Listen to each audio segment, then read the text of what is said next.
Bem, muito obrigado. Temos um anúncio muito importante hoje e tem a ver com energia nuclear e outras coisas. E tudo isso é sobre energia nuclear. É um setor em alta, é um setor brilhante, mas você precisa fazer da maneira certa. E se tornou muito seguro e ambientalmente correto, sim, 100%. Então, vou pedir para o Doug Burgum falar um pouco sobre isso para começar e talvez, Will, você pode falar em seguida. Sim. Vamos pedir para o Pete Hegseth falar do ponto de vista militar, mas isso aqui é muito abrangente. Estamos assinando ordens executivas extraordinárias hoje que realmente vão nos tornar a verdadeira potência nesse setor, que é um setor enorme. E aí, Doug, por que você não começa e dá início? Bem, obrigado, presidente Trump. Este é um dia enorme para a indústria nuclear. Marque este dia no seu calendário. Isso vai retroceder o relógio em mais de 50 anos de excesso de regulamentação desse setor. Os Estados Unidos a grandeza americana sempre veio da inovação e nós fomos muito inovadores. Lideramos o pós-Segunda Guerra Mundial em tudo relacionado à energia nuclear, mas depois ficamos estagnados, sufocamos o setor com regulamentação excessiva. Hoje o Will vai nos apresentar uma série de 4 ordens executivas. Cada uma dessas ajuda a atacar questões distintas que têm impedido o avanço desse setor. Hoje estamos aqui com vários CEOs do setor, representando alguns dos nossos maiores fornecedores de energia nuclear, mas também uma grande mudança. Este é um momento em que capital e concorrência chegaram a esse setor. Temos capital de risco, startups entrando em todos os aspectos com energia nuclear modular de pequeno porte e uma ordem executiva que fala sobre a importância de termos uma cadeia de suprimentos segura, de sermos capazes de obter esse carregamento de combustível aqui nos Estados Unidos, em vez de depender de fontes estrangeiras. Isso tem impactos na segurança nacional, na nossa defesa e, novamente, o presidente Trump aqui hoje se comprometeu com a dominância energética e parte dessa dominância energética é termos eletricidade suficiente para vencer a corrida armamentista de IA com a China. E o que fizermos nos próximos 5 anos em relação à eletricidade vai determinar os próximos 50, porque esta é a primeira vez na história em que eletricidade pode ser traduzida em inteligência. E precisamos dessa inteligência para todos os aspectos da nossa economia, mas também para a defesa. Pete Hegseth, no Departamento de Defesa, tem sido uma peça-chave nisso e isso vai nos ajudar a garantir que estamos fornecendo a defesa de que precisamos, onde precisamos dessa IA, precisamos da eletricidade, mas também para proteger nossas bases aqui no país e ao redor do mundo. Secretário? Claro. Só para complementar, antes de passar para o Will, segurança energética é segurança nacional. Se não tivermos energia confiável para nossas bases, para nossas tropas, seja em missões no exterior ou em território nacional, ficamos vulneráveis. Portanto, ao termos capacidades nucleares modulares pequenas, que estão sendo rapidamente implementadas e que podemos usar em nossas bases aqui e ao redor do mundo, estamos criando um ambiente em que, se algo acontecer em outros lugares, as Forças Armadas poderão ser confiáveis. Também precisamos... Nós estamos incluindo a inteligência artificial em tudo o que fazemos. Se não fizermos isso, não seremos rápidos o suficiente, não estaremos acompanhando os adversários. Você precisa de energia para alimentar isso. A energia nuclear é uma parte enorme disso, seja modular ou não. Então, vamos manter as luzes acesas e a IA funcionando quando outros não conseguirem mais rápido do que todo mundo por causa da capacidade nuclear. Portanto, isso também é uma grande virada do jogo para nós. E também estamos falando sobre as grandes usinas, as muito, muito grandes, as maiores. Nós também vamos fazer essas, mas vamos começar um pouco. Acho que o nosso foco hoje é o módulo menor, mas incluído neste grupo também estamos fazendo grandes usinas onde for necessário. Elas não serão muito necessárias, mas serão capazes de abastecer um estado inteiro. Vocês leram sobre estouros de custos em alguns estados que foram significativos, mas não vamos ter estouros de custos e a tecnologia avançou muito, tanto em segurança quanto em custo e em outros aspectos. Alguns de vocês gostariam de falar sobre suas empresas e querem dizer alguma coisa? Claro. Joe, por que você não começa? Por favor. Claro. Meu nome é Joe Domingues. Eu comando a Constellation Energy. Nós temos cerca de 25% da frota nacional. Somos a maior empresa nuclear de capital aberto do mundo. Estamos no meio de uma fusão com a Calpine e, uma vez concluída, seremos a maior empresa produtora de energia elétrica do mundo. Impressionante, não? É energia suficiente para produzir, para cobrir todo o México, na verdade. Impressionante. Quando conversamos, você foi tão modesto. Eu não consigo acreditar. Normalmente não dizem isso sobre mim, senhor presidente. Estou muito impressionado. Pode continuar. Então você acha que tem um grande futuro? Sim. Bem, absolutamente, nós acreditamos que sim. E a grande mudança aqui não é só que a tecnologia evoluiu, mas também que temos algumas das maiores empresas do mundo, os hyperscalers que precisam dessa energia para IA, que agora estão trabalhando conosco para financiar o desenvolvimento e a construção da próxima geração nuclear. A energia nuclear é um recurso 24 horas por dia, 7 dias por semana. Esses data centers funcionam 24 horas por dia, 7 dias por semana. Alguns deles vão custar entre 200 e 300 bilhões de dólares e eles querem mantê-los funcionando o tempo todo. Então não podemos usar recursos intermitentes. Precisamos de algo que esteja sempre ligado 24 horas, 7 dias e nada faz isso melhor do que a energia nuclear. O problema da indústria, historicamente, tem sido o atraso regulatório. Senhor presidente, o senhor sabe disso porque é o melhor em construir grandes coisas. Atrasos em regulamentações e licenciamento vão acabar com você, porque se você não consegue colocar a usina em funcionamento, não consegue receita e os custos de juros são terríveis. Estamos perdendo tempo demais com licenciamento e respondendo perguntas bobas, não as importantes. Por exemplo, deixe-me te dar um exemplo. Em 3 lugares deste país, estamos tentando licenciar novos reatores em locais que já possuem reatores. Ainda assim, eu tenho que gastar 35 bilhões de dólares em cada local só para que a NRC faça uma análise dizendo este é um bom lugar para a energia nuclear. Bem, adivinha? Já operamos energia nuclear nesta comunidade há 4 décadas. Por que estamos fazendo essa pergunta? Eu preferiria gastar esses 35 milhões de dólares 3 vezes, ou seja, 105 milhões, aperfeiçoando um projeto, começando a construir a fundação e iniciando o trabalho. Precisamos fazer isso pelos Estados Unidos. Estamos fazendo algo em relação à regulamentação aqui? Sim, senhor. O senhor está sim. Isso vai ser um fator importante. Sim, senhor. Essa questão que acabei de descrever será abordada nesta ordem executiva e em muitas outras questões para as quais não temos tempo com o presidente. Bem, isso, senhor presidente, esse conselho de domínio energético que o senhor criou é algo que eu não via há 30 anos. Ele reúne todas as partes do governo em um só lugar para agilizar o processo. Sob a liderança do secretário Burgum, isso tem sido algo realmente incrível. Antes eu tinha que correr para cerca de 5 lugares diferentes em Washington para conseguir uma resposta. Secretário Pompeo, isso é ótimo. E agora está tudo reunido em um só lugar. Então, tudo o que sei sobre o secretário Burgum e o secretário Wright é que, se ainda não acertamos, vamos acertar em breve. E haverá outra ordem emitida. Muito obrigado pela sua liderança. Secretário Pompeo, dizer algo? Bem, eu só queria dizer que a energia nuclear comercial é um pouco de um herói não reconhecido. E eu só quero agradecer ao senhor presidente. Secretário Berg, eu sou a secretária Wright, por trazerem essa atenção para a energia nuclear comercial. Temos a maior e mais segura frota bem aqui nos Estados Unidos.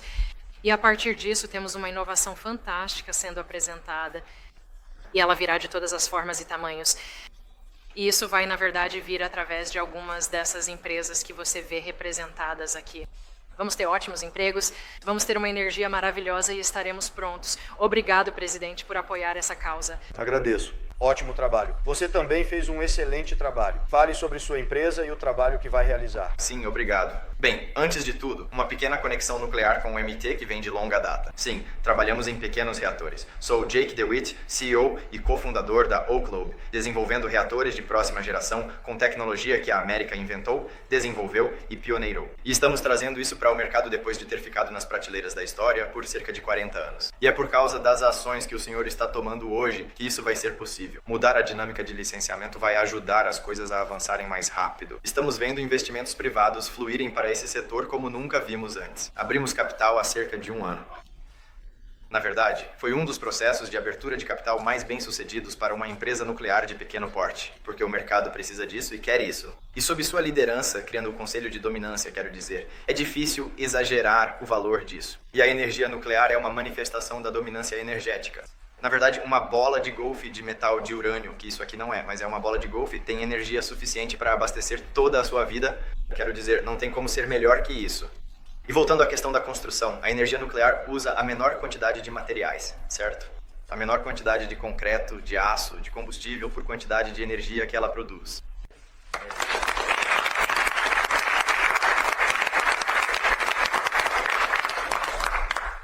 Pronto. Esta próxima ordem executiva diz respeito aos testes de reatores nucleares, senhor O grau de excesso de regulamentação e a inação do governo nesse setor em particular tiveram o efeito de sufocar o desenvolvimento de novos reatores nucleares altamente modernizados que poderiam realmente revolucionar o campo da geração de energia nuclear.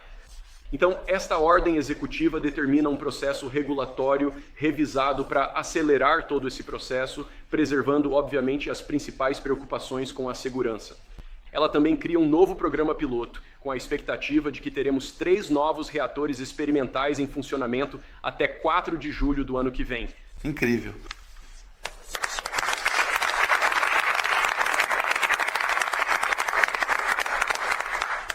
Certo, vamos lá. Por fim, senhor, temos uma ordem executiva sobre a revitalização da base industrial nuclear.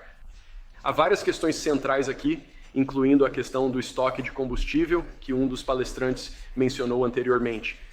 Esta ordem executiva, entre outras ações, inclui a invocação da Lei de Produção de Defesa para estimular uma colaboração mais próxima com a iniciativa privada e garantir que tenhamos o suprimento de combustível necessário para um setor de energia nuclear modernizado. Além disso, inclui disposições cruciais relacionadas ao desenvolvimento de uma força de trabalho para o setor de energia nuclear, além de vários outros elementos fundamentais para a indústria nuclear que estamos tentando impulsionar aqui. Tudo bem. Obrigado.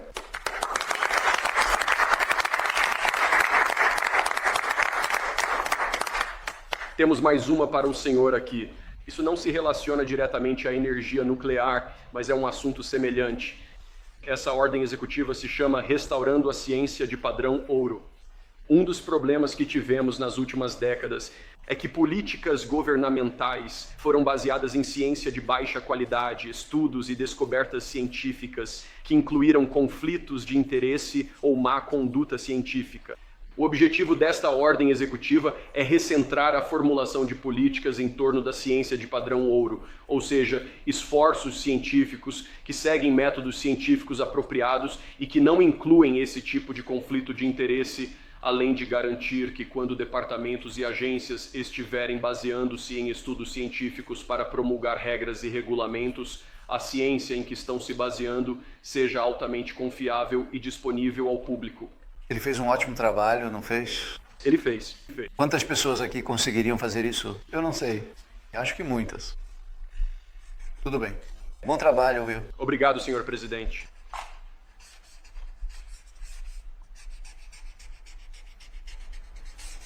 É só isso? Isso é tudo o que temos para você agora. Bem, eu tenho...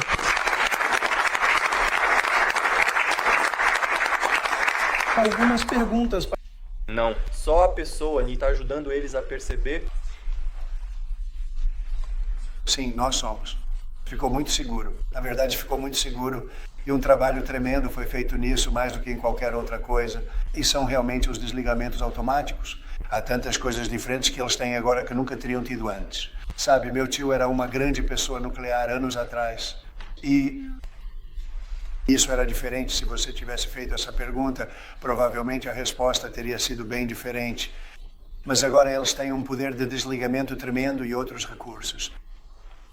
E é muito redundante, pelo que entendo, né, em um nível que ninguém jamais viu antes. Então é seguro.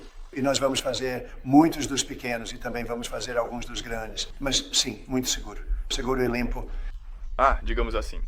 Vamos continuar falando sobre isso por mais um tempo. Vamos continuar no tema nuclear. E então, se você quiser perguntar outra coisa, o que pode acontecer, a gente faz isso. Sim, por favor. O que você diria a quem teme que acelerar licenciamento ou processamento de combustível traga riscos? Sim, vamos conseguir isso muito rápido e vamos conseguir isso de forma muito segura. E vamos colocar as pessoas para trabalhar, elas vão construir as usinas. É isso que a França fez. A França tem feito um bom trabalho nisso há anos.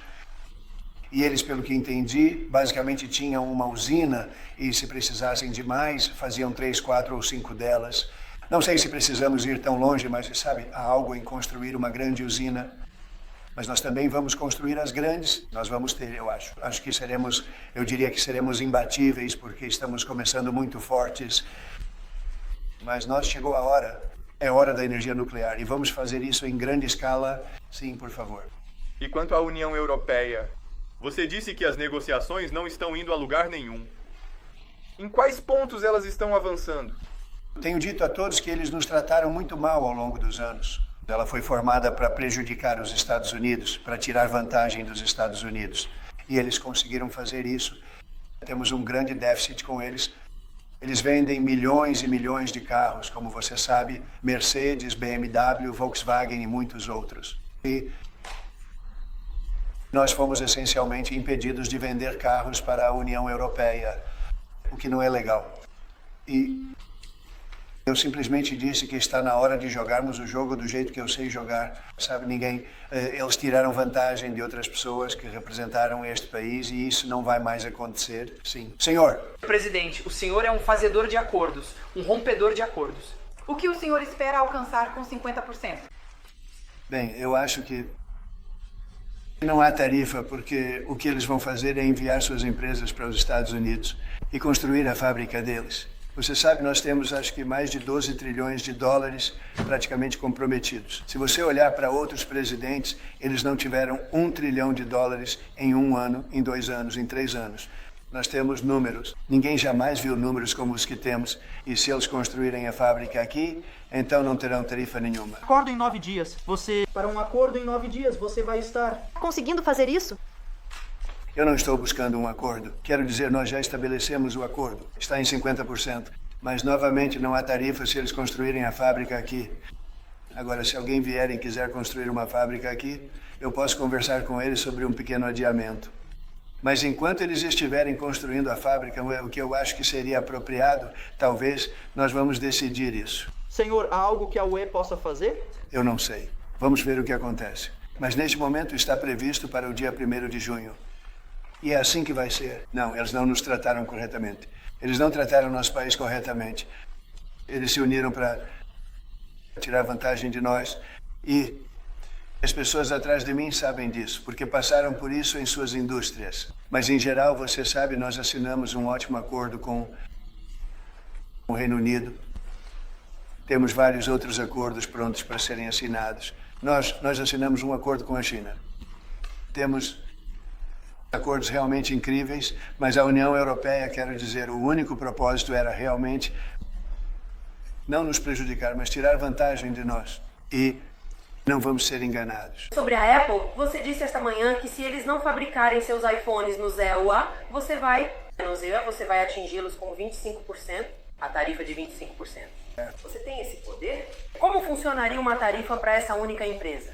Seria mais do que isso. Seria também para a Samsung e qualquer um que fabrique esse produto. Caso contrário, não seria justo. Então, qualquer um que fabrique esse produto, e isso vai começar, acho que no final de junho vai ser anunciado. Acho que teremos isso devidamente resolvido até o final de junho.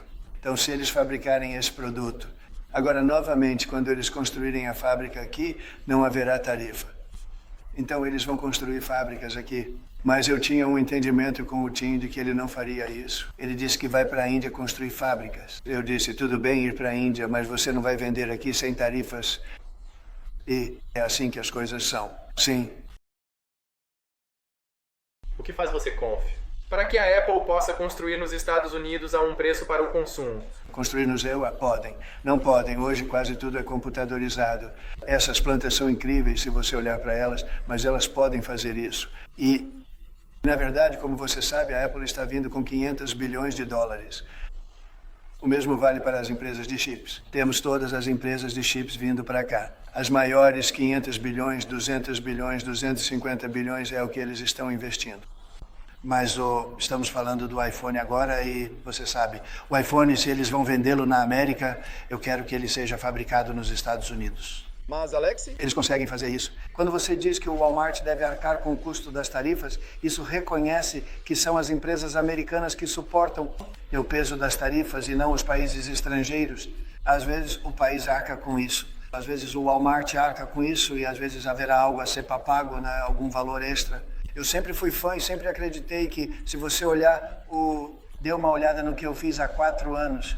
Tínhamos a melhor economia e não tínhamos inflação, lembre-se disso. Não tínhamos inflação e mesmo assim tínhamos centenas de bilhões de dólares em tarifas que eu impus à China e ainda assim não tivemos inflação, não tivemos grande diferença de custos. Muitas vezes, e eu já disse, eu não gosto quando uma loja de departamento, porque elas fazem muito negócio, anunciam lucros, recordes e tudo mais, elas precisam tirar um pouco desses lucros. Mas empresas americanas, eu não quero que o consumidor pague. Mas por que impor tarifas que você sabe que prejudicam empresas americanas? Elas não prejudicam, ajudam, pois criam empregos nos happy hour. Estamos criando muitos empregos nos Estados Unidos, como você nunca viu, e recebendo investimentos nos Estados Unidos. Não estamos mais sendo explorados por todos os países do mundo. Fomos explorados por todos os países do mundo. Eles fabricam seus produtos, vendem e não dão empregos para o nosso povo. Eles criam empregos em outros países. E nós teremos algo que ninguém jamais verá novamente, eu acho. Acho que temos potencial para alcançar números que nunca imaginamos, nem no ano mais otimista. Olhe o que está acontecendo, de 10 a 12 trilhões de dólares em literalmente alguns meses, não é? Nada parecido com isso jamais aconteceu. É algo muito especial. Estamos fazendo algo especial. Queremos que, se eles forem vender aqui, geralmente não para todos os produtos, há alguns que não queremos fabricar e é melhor conseguirmos de outros lugares, mas para certos produtos nós queremos. Carros, queremos fabricar carros. Não queremos que... E eu gosto muito do Canadá, mas não queremos que o Canadá fabrique nossos carros. Queremos fabricar nossos carros. Ah, é uma ligação. Você se importa? Alô? Ok, é só um congressista. Oh. Não se preocupe com isso. Na verdade, eu te avisaria, mas sim. Você está considerando impedir que outras universidades recebam estudantes estrangeiros desde o início? Não, é outro congressista. Todos estão nos parabenizando. Esse é o nosso para-choque? Por sorte é mesmo, né? Ok, vamos lá. Você quer proibir outras universidades, além de Harvard, de aceitar estrangeiros? Bem, estamos analisando muitas coisas e, como você sabe, bilhões de dólares foram pagos a Harvard. Quão ridículo é isso? Bilhões. E eles têm 52 bilhões de dólares em doações. Eles têm 52 bilhões de dólares. E este país está pagando bilhões e bilhões de dólares e então concede empréstimos estudantis e eles têm que pagar esses empréstimos de volta. Então Harvard vai ter que mudar seus métodos. Por quê? O mesmo vale para outros. Senhor presidente, nesse sentido, muitos CEOs nos Estados Unidos de grandes empresas são estrangeiros. O que isso vai fazer? Eu não vejo problema nisso. Ser competitivo. Não quero. Nós queremos isso. Na verdade, em um futuro próximo, vamos fazer algo que vai possibilitar que as pessoas venham para este país e, você sabe, tenham um caminho para a cidadania e acho que será muito empolgante, mas ainda é cedo para falar sobre isso. Proibir estudantes. Porque você não impediu que os melhores e brilhantes do mundo viessem. Não impedi. Viessem. Sim, mas muitas pessoas precisam de uma solução. Você viu isso? Onde os estudantes não conseguem somar 2 mais 2 e vão para Harvard. Eles querem reforço em matemática e vão ensinar matemática básica em Harvard. Agora, espere um minuto. Então, por que eles seriam aceitos? Como alguém que não sabe somar ou tem habilidades muito básicas, como essa pessoa entra em Harvard? Por que eles estão lá? E aí você vê essas mesmas pessoas protestando e gritando contra os Estados Unidos e gritando, sabe, são antissemitas ou algo assim. Ou não queremos encrenqueiros aqui, mas como pessoas que não conseguem... Quando Harvard divulga uma declaração dizendo que vai ensinar matemática básica para alguns de seus alunos, isso é matemática elementar. Não é esse o acordo, certo? E de qualquer forma, lá no fundo. Há outros países para os quais você considera encurtar a pausa de 90 dias nas tarifas? Existem etapas específicas que espera que esta reunião tome para isso acontecer? Nós temos muitos pedidos e você realmente não tem pessoas suficientes para lidar com isso, francamente. Todo mundo quer fechar um acordo. Tenho certeza de que agora a União Europeia quer muito fazer um acordo, mas eles simplesmente não fazem isso da maneira certa. Eles não conduzem isso da forma correta. Outra coisa que eles fazem é processar nossas empresas o tempo todo. Sabe, eles têm processos em que seus juízes, não sei se são indicados por eles, mas são definitivamente eurocêntricos e nós não vamos aceitar isso. Eles ganharam um processo de 17 bilhões de dólares contra a Apple e eu li esse caso e não é um caso que deveria ter sido vencido. Eles estão processando outras das nossas empresas. Eles usam isso como uma arma, mas usam mesmo para arrecadar fundos para o que fazem. É quase como um mecanismo de arrecadação de fundos. Então, se somarmos isso ao fato de que eles impõem tarifas não monetárias e várias outras barreiras comerciais, você chamaria de barreiras comerciais. Eles não levam nossos carros, não levam nossa agricultura, não levam nada, mas nós levamos seus carros aos milhões. Eles ficam com os empregos e o dinheiro e nós ficamos com fábricas fechadas. Isso não vai mais acontecer assim.